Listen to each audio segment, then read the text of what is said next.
जय हिंद, राधे राधे सभी को। तो इस वीडियो में हम देखने वाले हैं प्रोनाउन के टाइप्स के बारे में। अगर आप इस चैनल पे नए हैं, आपको नहीं पता कि प्रोनाउन होते क्या है, तो मैंने उस वाली वीडियो का लिंक इस वीडियो के डिस्क्रिप्शन में दे रखा है, तो आप वहां पे क्लिक करके उस वीडियो को अच्छे तरीके से वॉच कर सकते हैं। चलिए हम अपनी बात की शुरुआत करते हैं। अब देखो, बेसिकली जो प्रोनाउन होते हैं, चलो मैं आपको मोटा मोटा थोड़ा बता देता हूं। प्रोनाउन वे शब्द होते हैं जिन्हें हम नाउन के स्थान पर इस्तेमाल करते हैं। ठीक है, चलिए हम प्रोनाउन के पहले टाइप के बारे में बात करते हैं, जिसका नाम है हमारा पर्सनल प्रोनाउन। क्या है? Personal pronoun. अब पर्सनल प्रोनाउन का बेसिकली क्या मतलब होता है? पर्सनल प्रोनाउन का मतलब होता है जिनमें केवल व्यक्तियों की बात हो, आदमी, औरत और बच्चे, ये सारे लोग आते हैं, उसको हम बोलते हैं पर्सनल प्रोनाउन। अब या तो कोई ही होता है यानी कि लड़का, या तो फिर कोई सी होता है, या फिर बहुत सारे लोग होते हैं, या फिर मैं होता हूं, है ना। ये सारे के सारे क्या है? पर्सनल प्रोनाउन होते हैं। या फिर बी होता है, या फिर आपका इट होता है। अब आप कहोगे भैया ये तक तो हमें जहां तक तो समझ में आई कि ही, सी, आई और बी, और एक होता है आपका यू। लेकिन जो आपका इट है, आप बोलोगे कि ये तो केवल निर्जीव वस्तुओं के लिए इस्तेमाल होता है। ऐसा नहीं है। जब हमें जेंडर की पहचान ना हो, तब हम वहां पे क्या करते हैं? इट का यूज कर देते हैं। जैसे मान लो मैं आपसे कहूं यह एक बच्चा है, तो आप इस सेंटेंस को कैसे बोलोगे? इट इज अ चाइल्ड, है ना।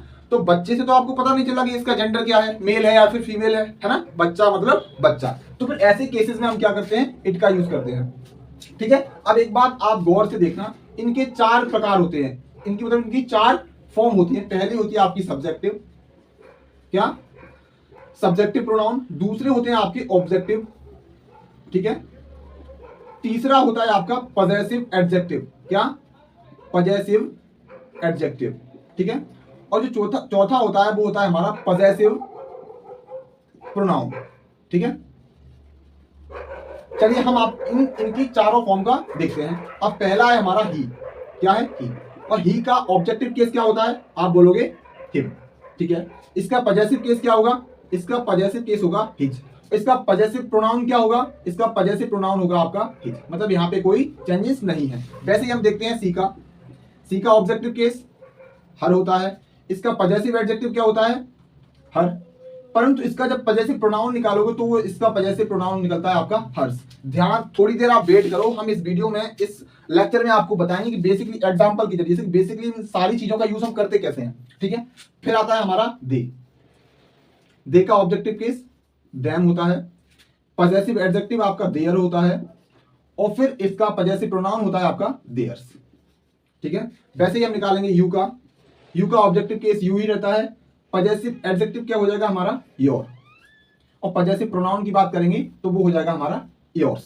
ठीक वैसे ही आई का ऑब्जेक्टिव मी, पजेसिव एडजेक्टिव माई, और पजेसिव प्रोनाउन माई। वैसे ही होता है हमारा बी का। बी का ऑब्जेक्टिव केस होता है अस, और ये हो जाएगा आपका पजेसिव एडजेक्टिव अवर, और प्रोनाउन की बात करेंगे वो हो जाएगा हमारा अवर्स। अब देखो, बेसिकली अब आपने बोला होगा, सोचा होगा अपने दिमाग में, आपने इतनी सारी चीजें हमें बता दी, लेकिन हम इनका यूज कैसे करते हैं? चलिए हम आपको बताते हैं।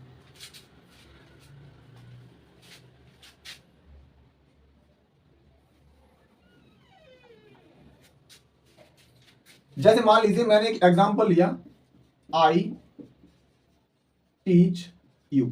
अब आप अगर आप प्रोनाउन सीख रहे हैं तो आपको इतना तो चीजें आती होंगी कि सब्जेक्ट किसको बोलते हैं, वर्ब किसको बोलते हैं, एडजेक्टिव किसको बोलते हैं, या फिर ऑब्जेक्ट किसको बोलते हैं। ये इनका थोड़ा थोड़ा ज्ञान तो आपको होगा। तो अब ये वाली चीज क्या है हमारी? सब्जेक्ट। ये वाली चीज क्या है हमारी? ऑब्जेक्ट। यू की जगह हम ले लेते हैं हिम, तो दोनों चीजें ले ली हमने, ठीक है। ये चीज क्या है हमारी? ऑब्जेक्ट। ये है हमारी वर्ब, ठीक है। अब देखो, हमने आई का यूज करा है सब्जेक्टिव केस में। आई कहाँ है हमारा? ये रहा, है ना। अब यू क्या है हमारा? ऑब्जेक्टिव केस है। और हिम क्या है हमारा? ऑब्जेक्टिव केस है। अब देखो, मैंने कहा मैं तुम्हें पढ़ाता हूं, तो हम बोलेंगे आई टीच यू। मैं बोलूं मैं उसको पढ़ाता हूं, तो अगर उसको को मैं लड़का मान लूं तो बोलूंगा आई टीच हिम। तो यहाँ पे जो बेसिकली, अब टीच हिम का मतलब क्या है? हमने उसको लड़का माना तो लड़का को बोलेंगे हम ही। और ही का ऑब्जेक्टिव केस क्या होता है? यहाँ देखो आप, क्या होता है? हिम। तो हमने यहाँ पे हिम का यूज किया है, ठीक है। मान लो हम एक और आपसे बात पूछें, हम बोले आपसे दिस इज माई पेन, ठीक है। दूसरा सेंटेंस ले लेते हैं हम, दिस पेन इज माइन। तो इस वाले सेंटेंस से हमारा सब्जेक्ट और ऑब्जेक्टिव केस दोनों क्लियर हो गए। इन दोनों सेंटेंसों से हमारे पजेसिव एडजेक्टिव और पजेसिव प्रोनाउन दोनों क्लियर हो जाएंगे। देखो, अब ये क्या है? माई। माई क्या होता है हमारा? आई का पजेसिव एडजेक्टिव, है ना। तो क्या है हमारा ये माई। अब देखो हमने बोला दिस पेन इज माइन, तो माइन क्या होता है हमारा आई का पजेसिव प्रोनाउन, ठीक है। अब बेसिकली इनमें अंतर क्या है, हम कैसे पहचानेंगे कि ये पजेसिव एडजेक्टिव है या फिर ये प्रोनाउन है। देखो जो पजेसिव एडजेक्टिव होता है वो हमेशा अपने पीछे एक नाउन लेता है, और जो पजेसिव प्रोनाउन होता है वो अपने पीछे ना नाउन लेगा, ना प्रोनाउन लेगा, ना एडजेक्टिव लेगा, केवल अकेला यूज होगा, है ना। तो आप ध्यान रख सकते हैं कि पजेसिव एडजेक्टिव प्लस नाउन बराबर आपका होता है पजेसिव प्रोनाउन, ठीक है। आप इस सेंटेंस को ऐसे भी बोल सकते हैं, इस सेंटेंस को ऐसे भी बोल सकते हैं, दोनों बातें बराबर हैं, दोनों ही बातों का अर्थ यह है कि ये पेन मेरा है। चलिए हम बात करते हैं अपने पार्ट इसके प्रकार दूसरे की।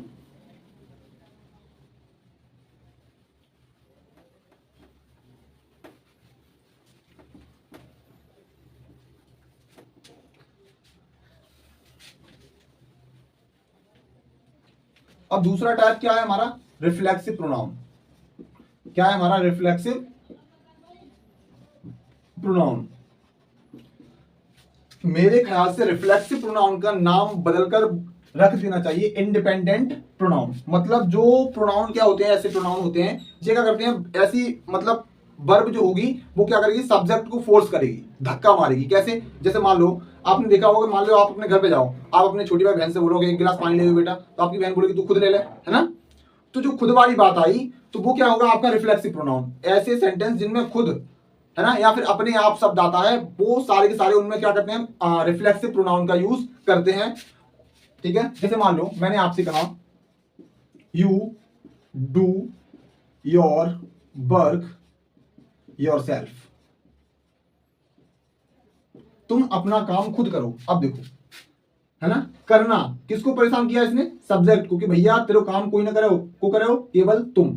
अब देखो बात समझ ली आपने कि हम इनका यूज कहां करते हैं। अब बात आती है कि ये बनते कैसे हैं। देखो जब भी आप, जो पजेसिव एडजेक्टिव होता है हमारा, इसमें क्या करेंगे आप, सेल्फ लगा देंगे, क्या सेल्फ, तो वो बन जाता है हमारा रिफ्लेक्सिव प्रोनाउन। जैसे कि माई में लगाओ सेल्फ तो क्या बनेगा हमारा माई सेल्फ, हिज में लगाओ क्या बनेगा हिज सेल्फ, है ना। मतलब पजेसिव एडजेक्टिव में जब आप सेल्फ जोड़ देते हैं तो वो बन जाता है हमारा रिफ्लेक्सिव प्रोनाउन, ठीक है। और रिफ्लेक्सिव प्रोनाउन क्या करता है, जो सारा क्रिया का जो दबाव होता है वो क्या करता है, सब्जेक्ट के ऊपर डाल देता है। जैसे मान लो हमने बोला sentence you do your work yourself,